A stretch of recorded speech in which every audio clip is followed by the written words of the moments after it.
Hello everybody, welcome to Happy Maths Hour on today's Monday, the 24th of May, 2021.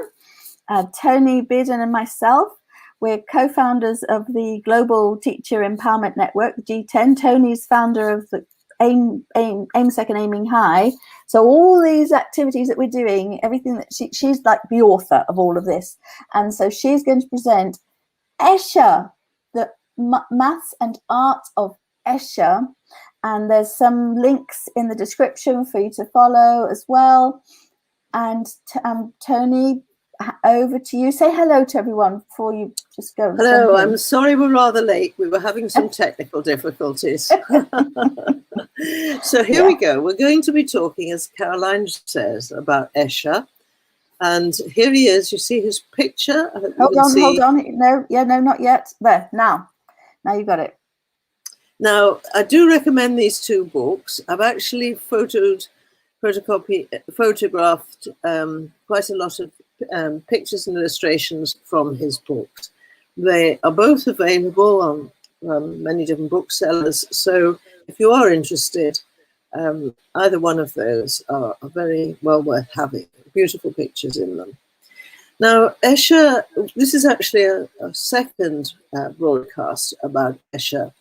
His art is very mathematical, and he had insights which were truly genius. He was a genius when it came to being able to see the geometry in shapes and the way they fitted together and filled space. He was, as a young man, he went to Alhambra, the palace in Granada, which was set up by the Moors when they ruled Spain. They were a very cultured society, far ahead of the rest of people in Europe. And they explored quite a lot of mathematics. And amongst those things were these patterns, these 17 patterns that fill space. And the pattern you see above is one of the patterns from Alhambra. Now, here you have a notebook in a note from Escher, where he explains a little bit about how shapes fit together. And what you see there is a lot of triangles, and you might look and you might be able to see a hexagon in there made up of 6 triangles. But why Escher made this note for himself was he was noting 3 geometrical transformations, we call them. One where points just move along a line, and the arrow that goes from A to B shows you that whole pattern can shift along horizontally. The mathematical word is translate. And the whole pattern will move to look exactly as it is now, but move to the right. You can make the pattern stay the same by doing a reflection where P goes to Q. And that line that's dotted and dashed, that was a note to say that there is a reflection in that horizontal line through A, B, and C, where P is reflected in that mirror and goes to Q. And then the third note he makes there is about rotations, where the whole plane can rotate so that the line that goes through C, the sort of thick line that goes through C, rotates anti-clockwise. Oh, that looked clockwise, I think. I'm not sure. Anti-clockwise, anyway, through 60 degrees. And of course, it rotates the other way. It's anti-clockwise. Yes, and it rotates the other way.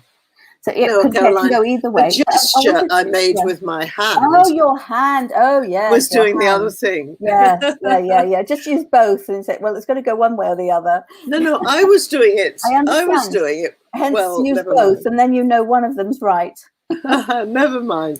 One thing I love about Escher is that we can go back to that one just for a moment, Toni. He did not consider himself to be a mathematician. He thought, well, I'm not a mathematician. And he considers himself to be less than the mathematicians that he worked with. And yet, well, this is a basic thing that we learn in higher primary, lower, secondary, these transformations and rotations and mirror symmetries, but he used these concepts, as you will see shortly, with some very, very complex mathematical ideas.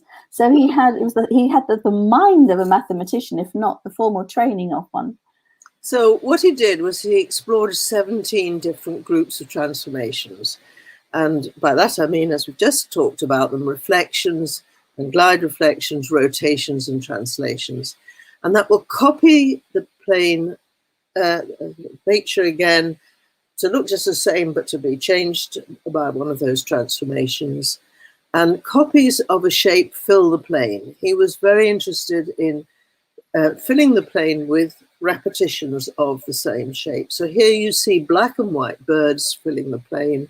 And here this plane was actually wrapped around a column. So it was like on the surface of a cylinder. But here we're just going to see some glimpse of these 17 different groups. We're not going to go into the maths in detail. Now here's another note made by him here he has done a design of these little men with the pointed caps, and the men are sort of whitish and dark grey and light grey. You can see them, and that's, again, if you look, you can see triangles there. That's based on a tessellation or fitting together of triangles. That was quite early on, 1938.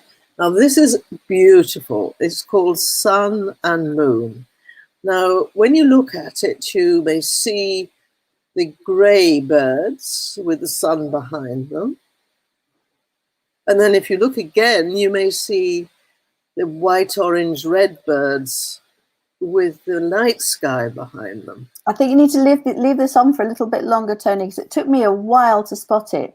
I could see, because the sun is red and yellow, and that had me a bit transfixed. You can see the rays of the suns coming out red and yellow.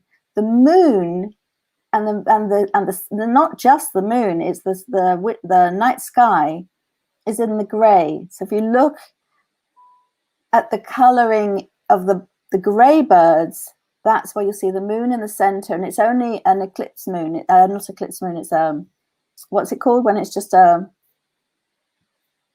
it's only Caroline, to see the night sky, you've got to look at the white birds, and then the night sky is behind them. To see the day sky, you've got to look at the grey birds, and the daylight is behind them.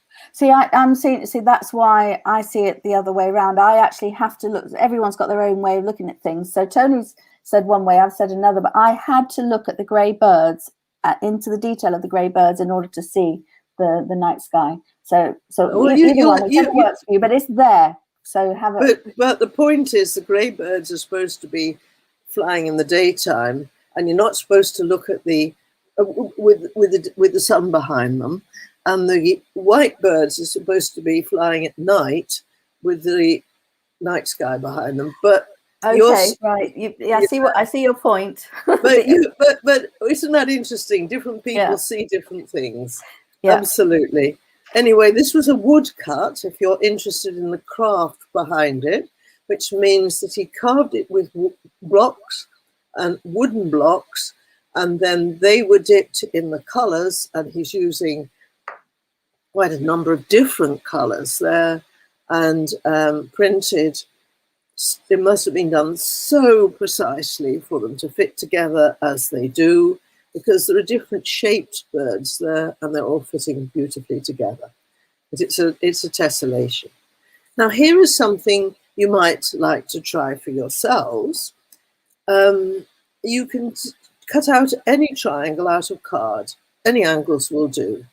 And then, if you're careful, you can keep drawing around the edge of your triangle, moving it along, drawing around it again, and matching the edges, and make what we call a tessellation.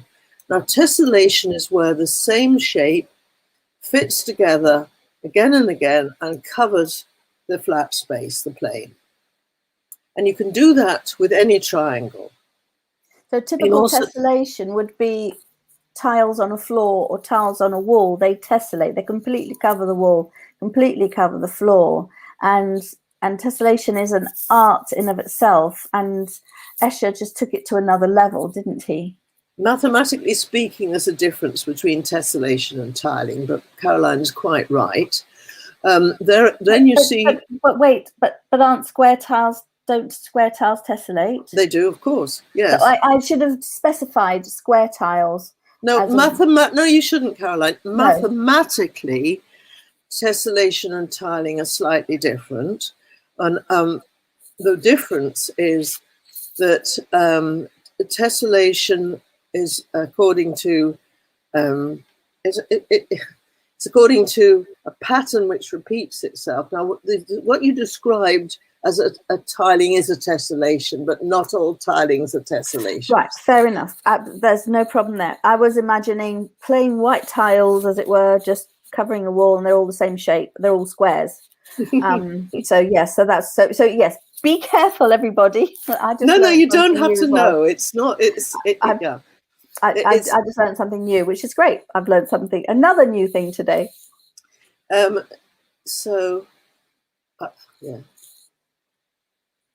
Okay, so quadrilaterals also tessellate. So you can do the same thing with a quadrilateral and any quadrilateral, and you can fit copies of it, and you can use it as a cardboard quadrilateral as a template.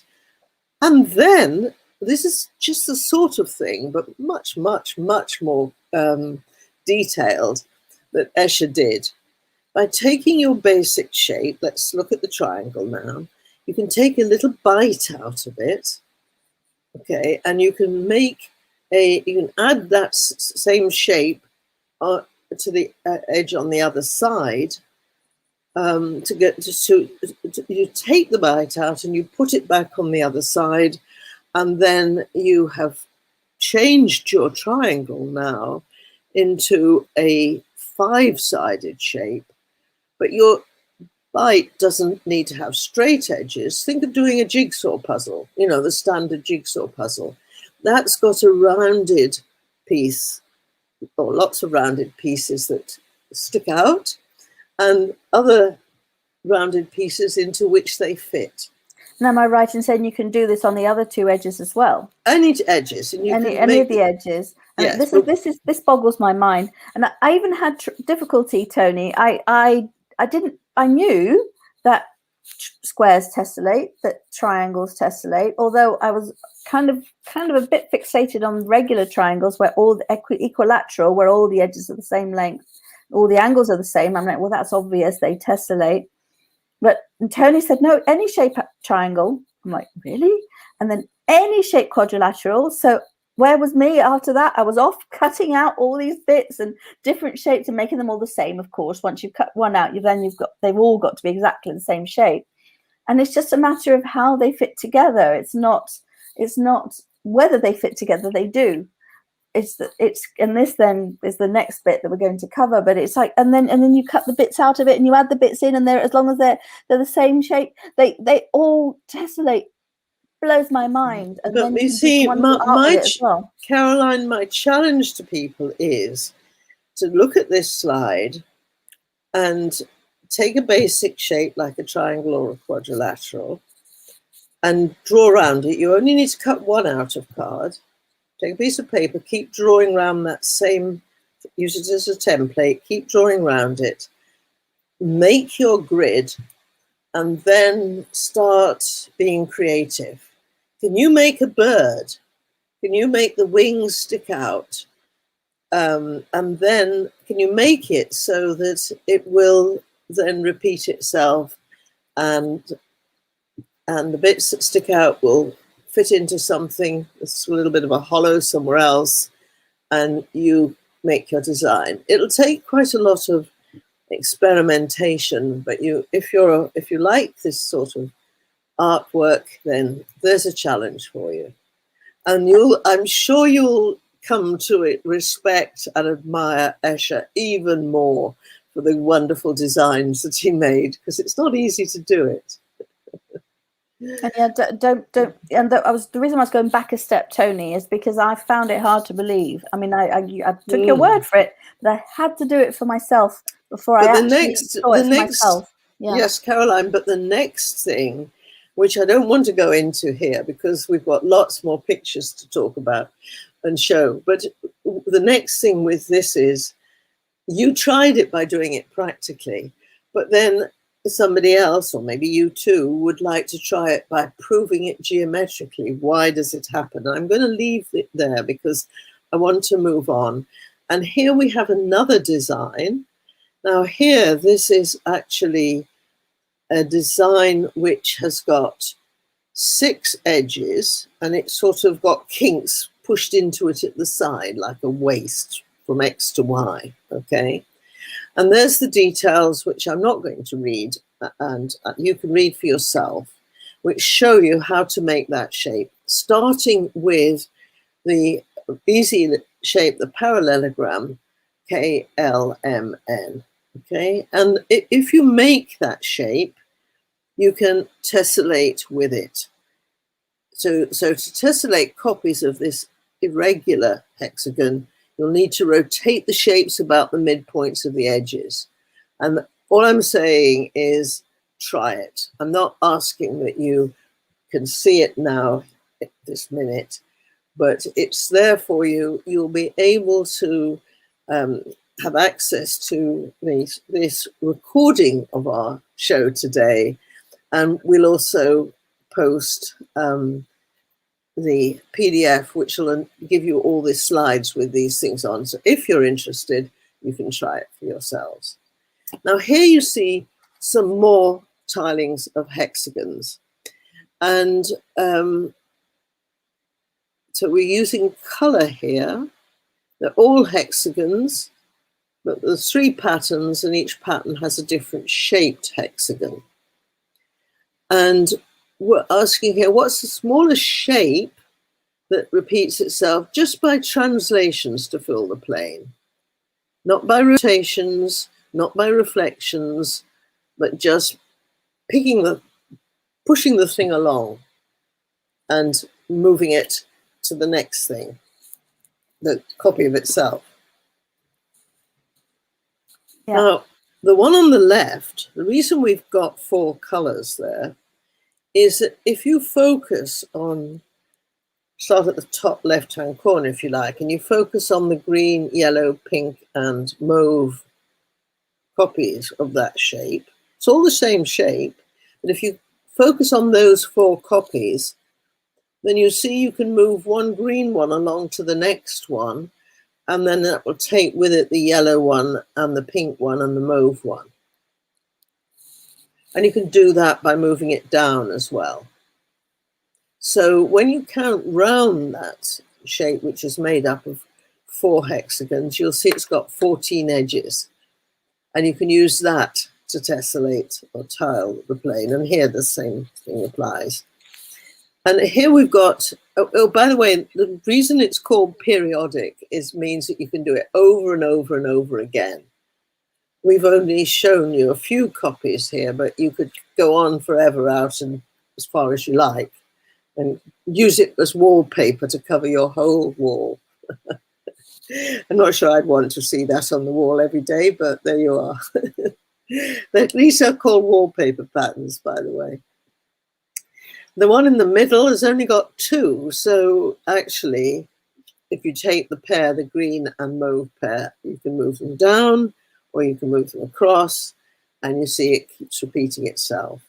The one on the right has got 3 colors, and if you look at the shape made up of 3 colors, there are 5 copies of it, and it does again the tiling. It's like a stamp.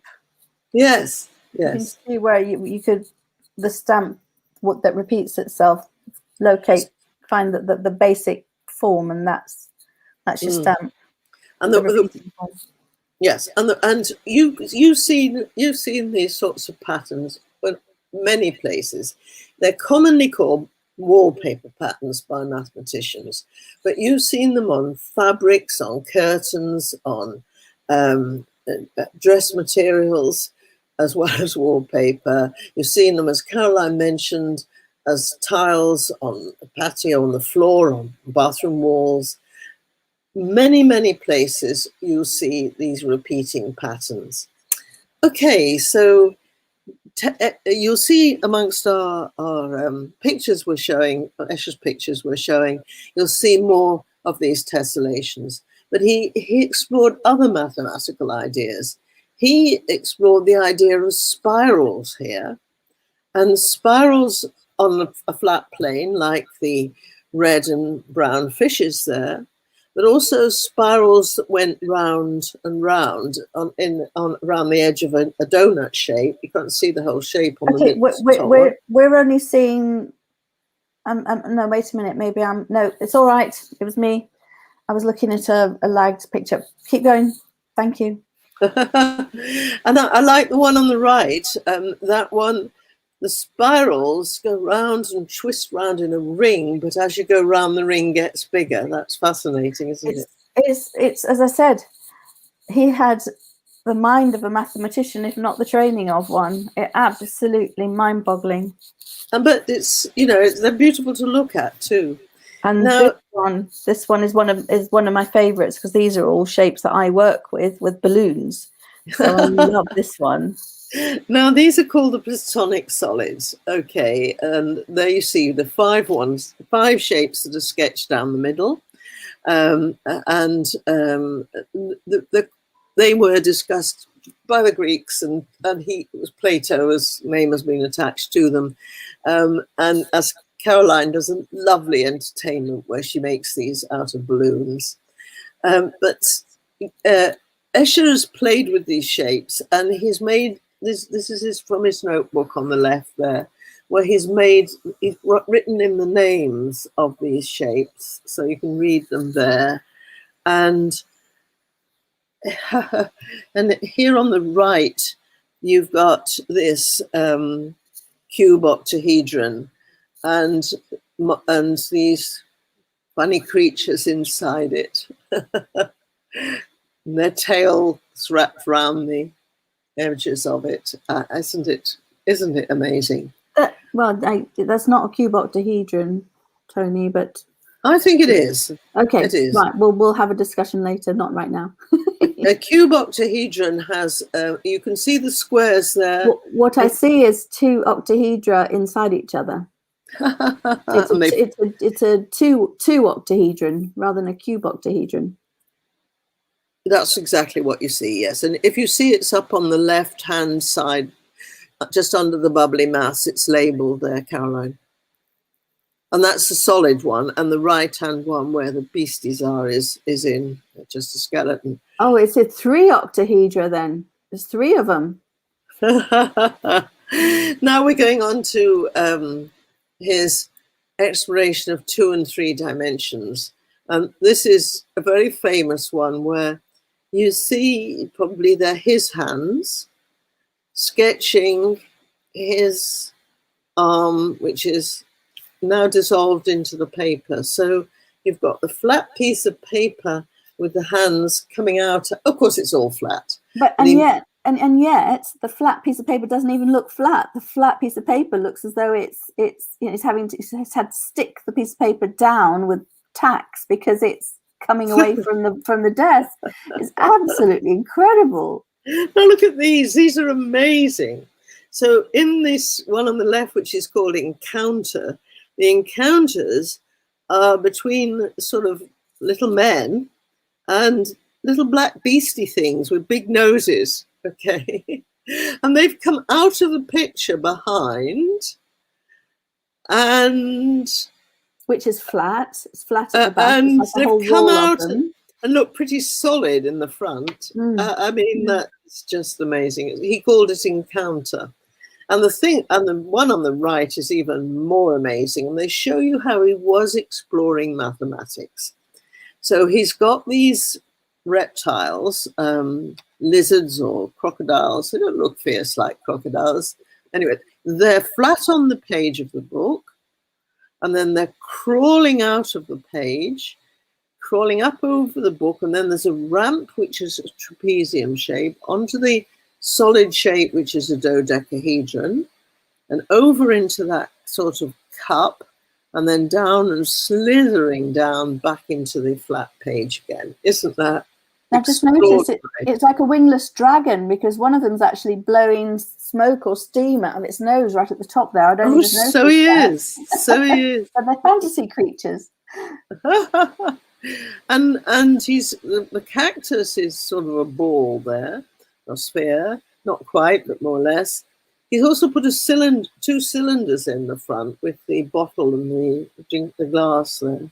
I mean, it's just absolutely the detail and what the thought that's gone into that is just incredible. Well, he's obviously exploring some shapes and mathematical, and for me, the shapes are mathematical ideas. Okay, so that's exploring 2 and 3 dimensions. Now this gets more and more mind-blowing. Here we have got impossible worlds, he called them, and the thing about this is, if you look at a little piece of it, it looks perfectly okay. Nothing impossible about, if you just look around the corner of one of the corners of the crate or one of the corners of the tri-bar, it looks all right. But when you look at the whole thing, you realize it's impossible. And he played with that idea. And Roger Penrose is a mathematician. He's a professor at Oxford. Well, he's retired now. He's sort of about my age. And yes, he and Escher did quite a lot of work on this sort of thing, on tiling too. Roger did a lot of research on tiling. Now we've got some of Escher's pictures, Impossible Worlds. And this one is called Ascending and Descending. This is one of the most famous ones that I've seen this repeatedly, and it's absolutely bonkers. If you look at the top, that sort of the staircase that goes round on the roof there, near the roof, around a quadrangle. I mean, when you look at it, you can't be sure. I mean, some of the people appear to be going down, other people appear to be going up, but it's a continuous staircase. So it's just mind-blowing. It's impossible, but it's so mesmerizing looking at it. You know, well, it's going on forever, and you just don't. And then you go the other way, and they're all going down, and they're all going up. Wait a minute, they're going next to each other, and it just never ends. It's amazing. Well, actually, the crate was a clue, wasn't it? He obviously used the idea of a crate, which you've just seen, in helping him to make that design. And impossible. Yes, I still don't know how he's done it. Nor do I. Now this one, again, you find actually it's even harder to see the contradictions here. Here, this is called Belvedere, with the lady with a long train there and a funny hat with horns and at the bottom. This one, he's actually, it is deceptive, because the top layer, as far as I can see, is just normal. It's got 3 domes, and it's got, each dome has four columns, whatever. I think once you begin to look at the columns, you begin to wonder. But not on the top layer though. Okay. On the top layer, I don't see, apart from one column at the back is a little bit not wide enough, perhaps. But no, the top column, the top layer, I think is okay. I haven't seen anything, but that's deceptive, because then you look at the middle layer where the man's standing, looking away and towards the mountains, and where the ladder begins. Look at that layer. Look at the columns and the arches on that one, and tell me how that can happen. It can't. It's impossible. Now this one is just again, it's just intriguing.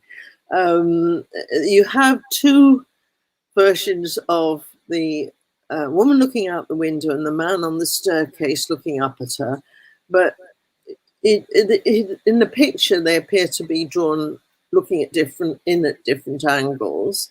And if you look at the top and bottom, well, Caroline was telling me this afternoon that she looks at the middle, but I tend to look at the top half and the bottom half, and it's like a spot the difference game. But they all merge into each other in the middle, which makes this sort of impossible pattern in the middle. They're a copy of each other. The top and the bottom are a copy of each other. Let's say they're looking at the same thing from two different perspectives. But the fact that they're all in the same picture, I suppose in this day and age, we have those rotational, you can see 360 degrees, but 360 degrees isn't going to give you two copies of the same thing. It's just going to let you see all the way around it. So what I saw was that in the center, the little patio area in the center, you have the same building coming out upside down, whereas one building's coming up the right way up, the other one's coming upside down. It just, whichever way you look at it, you can see different things and different perspectives. And it's somehow a bit like when you go into these halls and mirrors with distorting mirrors, and it makes you look really odd. Everything around looks odd. You can just go back to the other one again. There's a third thing happening, and that is on the right, the column on the right. It's been connected to the picture on the bottom with arches, and then you can see the identical one on top is connecting to it with arches. So it's been connected at the bottom and at the top, and you can't even see it. It's happening, but you can't even see that third column, that third building. Or second building, whatever it is. There's so many questions around it. I mean, I think find that quite disturbing to have on the wall. But there are some of the more peaceful ones, like the sun and the moon, well, this is intriguing as well. But I'm not sure I'd hang it on my wall. Maybe. Now this one is called Relativity, and here. Again, you've got an impossible staircase. Okay, but now you've got people going up under and coming down underneath, and stairs on the top as well. Oh my goodness! I feel this inspired Hogwarts. I think this is where Hogwarts came from. And Magic. You've got people walking horizontally. You've got people. There's one person sitting on the wall facing down, and I don't actually see anyone upside down, but there's definitely people sitting horizontally. And what I do is I imagine what on earth was going on in this man's head. How on earth?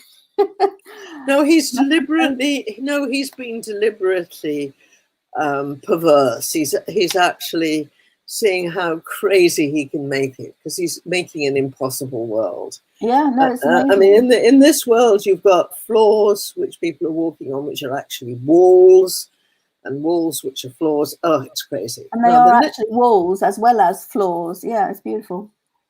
This one is he calls waterfall, and here the water is flowing continuously. But is it flowing up? It appears to be on that zigzag, and then coming down on the waterfall, which is going straight down. I mean, it's just crazy, isn't it? It's just wonderful how he can actually make it look like that. Okay, so escaping from the impossible world, we come into the world of knots. Now, believe it or not, did you do that on purpose? Yes, knots. The theory of knots is a mathematical area of research. It's called knot theory. Strangely, yes, and it's wonderful. It's wonderful playing with people that study knots. There's a gentleman from Ireland. Yeah, my husband now, he's retired. He used to have his own office, but he now has an office that he shares with somebody called Ray, who's a knot theorist. And so in my husband's office, he's got pictures of knots on the wall. Okay, so Escher explored knots too, and he did some knots in his artwork. There's knots. Okay. Now this one is it. We're going to spend a little time on this, because isn't it amazing? Can I just fill in the bit that I missed when I first looked at it? This is a long picture that starts on the top left, and then it continues on. The one below it is the next one, the one below it's the next one, the one below it's the next one, and then the next four other four as it continues. But this is actually pictures of one one 7 meter long picture, and it's been divided into 8 segments. Well, to represent it here. Yeah, exactly. So the depth of it is about that deep between my two hands. Okay, Yeah. it's just less than 20 centimeters, but it's 7 meters long. That's huge.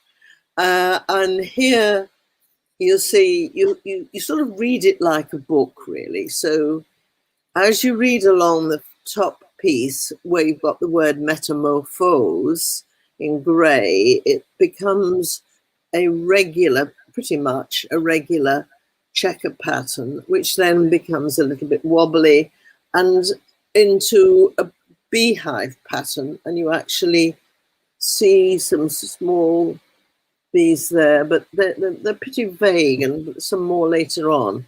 And then it goes back again, or maybe that's a bit of the pattern repeated, actually. Well, I don't know, because it does go into the beehive. It goes into hexagonal stars, no, 5 pentagonal, which means you've got some, and then it goes back to squares, and then it goes, after that it goes into the hexagons. Yes. So the thing about it is, you're right, Caroline. So if you're looking at this, you need to look at each time go down one to see the next one. Left, and then go down. And then you go down the left hand foot 4, and then you start at the top again with the fish, the hats and the fish, and go down the right hand 4. So going across the second strip on the left, you see the checkerboard again, and then that goes into some. They're almost snowflakes, aren't they? But they're snowflakes with bees on them. So they've got little frogs there. You can see frogs. Yes. Oh yes, before the hexagons, between the squares. He does a frog and then turns into kind of lizard kind of things, and then frogs, and then turtles, and then hexagons. Okay. And then the hexagons make a beehive again, and now we've got bigger, more clearer bees, right? And then they're flying, and the bees become birds, and then they merge with the fishes who are swimming the other way. You can still see the black birds, though. Yeah, the birds keep going, don't they, for quite long, and then they almost become whales a bit later, maybe not. And then the white becomes a hats. The white part of it become hats. Yes, the birds, which are black, as you say, I'm not sure whether they're whales, but they certainly look more like swimming things than they do. Yes. So then you've got the hats, and then you go to the top again, and the hats are mixed up with more fish. And as you keep going right, the fish suddenly become the gaps between the horses. Then you see horses. Where did they come from? And then they almost look like goats. Further on, the horses turn into goats. Yes. And then the birds appear again. In fact, initially when you see the goats, that kind of looks like they look like phoenixes. They kind of look like firebirds in between the what looks to me like goats. And then the birds turn into triangles. And then it's almost origami birds in that next section. But birds are flying out. Then you've got a sort of, in this second one down on the right, you've got sort of a suggestion of a triangular tessellation behind. But there's some birds on the left. There's sort of different shaped birds, and then more birds on the right. I'm going to call them origami birds. I think they're just like origami birds to me. But then they turn into real birds, don't they? And then you've got the black birds turning into white, or merging with white. They look more like flowers than birds then at that point. And then it begins to get 3-dimensional, because you then get blocks, which then become a city. Which is completely random, because that is not any kind of tessellation, is it? And yet it's beautiful. It's extraordinary. You've got the fields at the bottom, which end up being It's actually a cube, Tony. Look at that. The chessboard is actually a cube shape. Well, what is so clever is there's a sort of bridge from the city to something which looks like a tower, but then it's actually a knight. Yes. No, it's not a knight, it's a castle. A castle, yeah. Or a queen. It could be a queen. It looks more like a queen. Well, it could be actually. Anyway, it's on the chessboard. It's the tower, but the queen does look like a tower. So yes, and then you've got it as three-dimensional, but then it flattens out. Well, you just got a checkerboard, and then you're at the bottom, and then it fades away into the grey, and the word metamorphose again. Yeah, it just ends the way it began. It's absolutely incredible. Now, this idea of metamorphosis, which means change your form, your shape, you see it's there. That's what he's exploring, how one shape gradually changes into another. This is something that's very commonly is a common thing these days with CGI.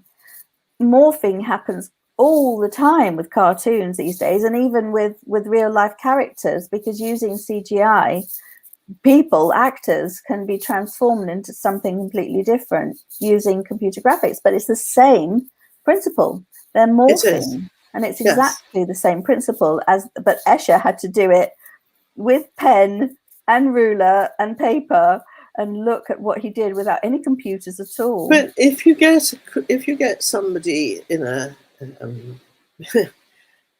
animation, a lot of films, not just cartoons, but of people, right, are not filmed as you see them. It's cheaper to get the technical people to take a picture of Caroline and make her walk. With a green screen behind.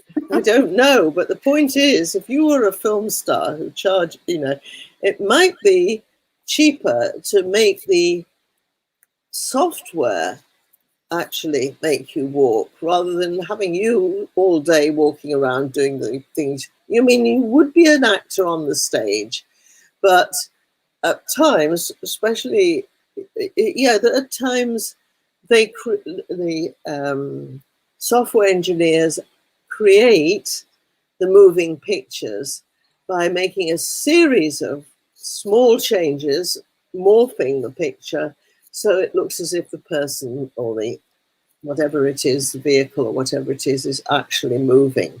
Or they replicate, like especially when there's crowds. Titanic was the first one where this was famously done. The scene in Titanic where the ship was sailing out of Southampton Harbour and everyone was waving, that was CGI. That wasn't real. And with all these battle scenes, Lord of the Rings, a lot of the aviation scenes these days and bombings, and it's all CGI. And they're doing, especially when there's a lot of crowds or a lot of airplanes in the sky, it's the same principle. Yes, and it's so many pictures that you think you're seeing something continuous. What you're actually seeing is such a small change that you don't recognize the change.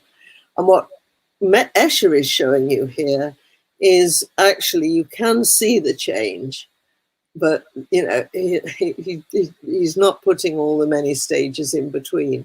But it's originally the movies were called, the reason why they're called movies is because they are moving pictures. There are lots of stills. The very original ones were simply still pictures, literally drawn still. And cartoons, originally the Disney cartoons, were all stills that are just filmed at a rate so that the human eye they look as though they're moving to the human eye.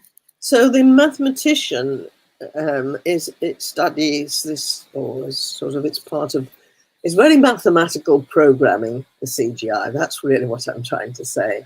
And it's all to do with this continuous change. And also these ideas that we've been talking about reflection, rotation, and translation.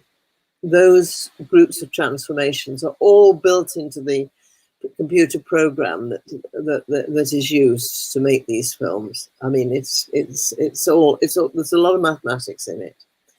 And here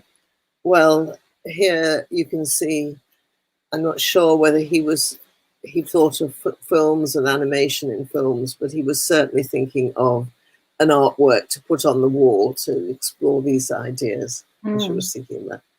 And we see them in other works that he's done. Now here you see this, which is called Sky and Water.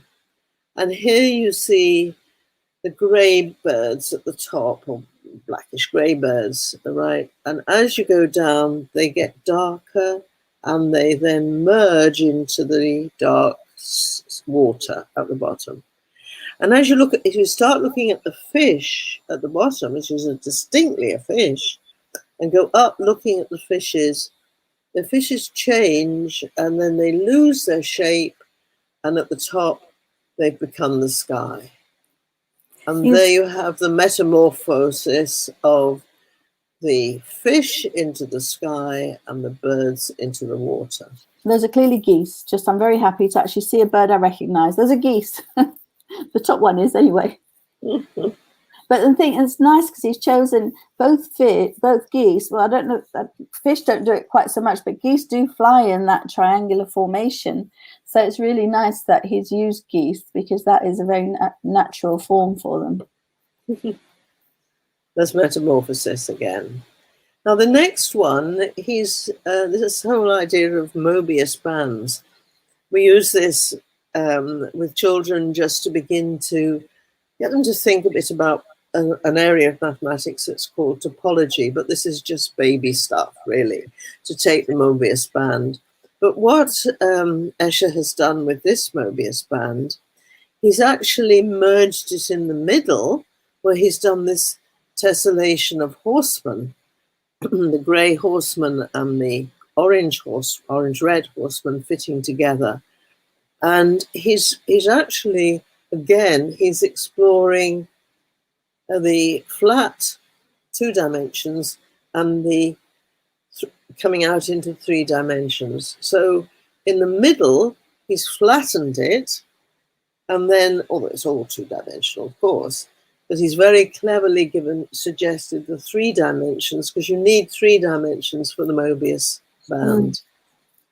It's amazing, that I love it. And here you've got some more Mobius bands. Okay, the one on the right with the insects on it, that one has just got 1 twist. So what you do to make a Mobius band is you take a strip of paper and you do 1 twist and then glue the piece together, so you make a continuous path. And that's what, and it's a nice thing to experiment with. If you loop together a loop and just make a cylinder, basically 1 loop, then you can draw on the inside, and you've got 1 line that one surface. Here, 1 surface. But yes, but if you draw, you've got 1 line that joins back together with itself. And you draw on the outside, you've got another line that draws back together on itself. And so you've got 2 lines, 2 surfaces, 2 lines. Then you twist 1 twist. Do the same again. That's a Mobius band. Start here and start drawing right down the center and see what happens. So glue that together to make it easy for yourself, and do that and see what happens. Now, if you look at the insects, right, you'll see that some of them are inside the band. As they go round, the inside becomes the outside. And then they're on the outside. And then they get into the inside again. And as Caroline just explained to you, if you imagine drawing a line. I didn't explain the second part, though. Well, they can do that themselves. Find out for themselves. Is that an optical illusion, or can we actually do that in real life? Can we make 1 path for the ants in real life? So Mobius strip 1 on the left, right, has got 2 twists in it before you glue it together again. So that's another nice one to experiment with. So we started off with no twists, and then I said do 1 twist now and draw the line, or cut it in half. That's another really interesting thing. Do this with. Now I'm going to give it an additional twist, which is what the one in the middle is, it doesn't quite look like that because it's made out of paper, but this has got 2 twists in it. Then what's going to happen? How many surfaces have we got this time? Okay, so he was looking at and making his sort of artistic representation of these Mobius strips. Fascinating. Well, we're coming to an end, and I think I want to talk a bit about AIMSEC, actually. I think Caroline. you should. I think you should. I'm going to put up a link to AIMSEC. Here we go. So I set up AIMSEC in the year 2002, the academic year 2002 to 2003 in South Africa, but now we mainly operate in South Africa, but also across other African countries. And Caroline and I do a lot of work for AIMSEC, as do many other people. It is a charity. Now, if you look at the top right hand, the strip along the top at the right, and you see, not quite at the corner, but just near the middle, on the right of the middle there, you'll see a township scene, okay, with a dirty old stream running through the middle and a woman with a pot for water on her head. Now that is where I live and where Caroline's father lived in South Africa. I am absolutely 100% being truthful here, but we don't live in that part of Fishhook. That's a part of, I live in another part of Fishhook with a very comfortable, well, when I'm in South Africa, in a very comfortable apartment, and Caroline's father lives in Fishhook as well, but in a very comfortable retirement village. But we don't live in Masapumalele, which is also in Fishhook, where you see that terrible, terrible poverty. And the people that work in the retirement village, as in the employees, the people that clean, the people that guard the door, they live, a lot of them, not all of them, these days it is improving a little, but a lot of them live in that village, in that slum. As you see it. And that was taken very recently. It wasn't taken 20 years ago. Oh, yeah, okay. No, it's very much like that today, yeah. And then that's called Masapumalele, but it's part of Fishhook. And there's another town, part of Fishhook, which township, which is called Ocean View. Which sounds wonderful, doesn't it? But it isn't. But it's slightly more comfortable living than Massey there. Now, AIMSEC works with schools in areas, as you see them, that very, very poor. I mean, it's a poverty which people in this country, UK, can hardly imagine. Okay, and I work with have worked with thousands of teachers in South Africa and other African countries who teach in schools where the children's homes are like that. And we would try to make it possible for those children to have a better future by giving them a good education. Not a lot any one person like me or Caroline can do, but giving them children a better education, we think will give them a better opportunities in life. But we're doing that by empowering teachers. And Nelson Mandela said, education is the most powerful weapon which you can use to change the world. So that's what we're trying to do, isn't it, Caroline? It is, and I put up the wrong link. That's the link we've set up to start raising money for the Kilimanjaro project. And I'm afraid where's the link to the GoFundMe? Well, benefiting children. It starts with a B, benefiting. Hopefully that'll come up. It's as you see it, which you will have to copy if you want to do it. And as you see, they've got very big classes. I mean, these large classes are not exceptional. You can see one at the top right-hand corner. You can see one in the bottom there. You can see another one on the left-hand side. These big classes are not exceptional. I mean, a class size of 60 is quite normal in Africa, not just in South Africa. but across many African countries. At the top left there, you see my friend Julia working with some teachers. We do teacher professional development courses, and we're empowering the teachers because they're the ones who are out there working in the schools, and they are giving a better education to the children. That's what AIMSEC is all about. And so we publish a lot of resources, provide the teachers with a lot of resources. And if you're interested, just Google AIMSEC. And if you if you feel generous, any small amount would help us, because obviously, although we've got lots of volunteers, you can't do these things for nothing. You can't do it unless you've got the money. So that's a little bit about AIMSEC. And we've come up to six. I've got a very quick question for you, though. A crazy question in a way. How many T's are there in benefiting?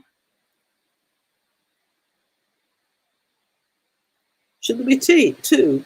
There should be. And our link, it only has one. All this time it's been misspelt. So there you go. So we have to do something about that. There you go. That is the correct link there, which is misspelt. And I've only just noticed it. Okay, well, we're going to say goodbye because it's 6 o'clock. Thank you so much, everybody. See you next week, 4 o'clock on UK time for Mindset Monday, and 5 o'clock with Toni for Happy Maths Hour. See you next week, and tell everybody about it. Thank you. Okay, that was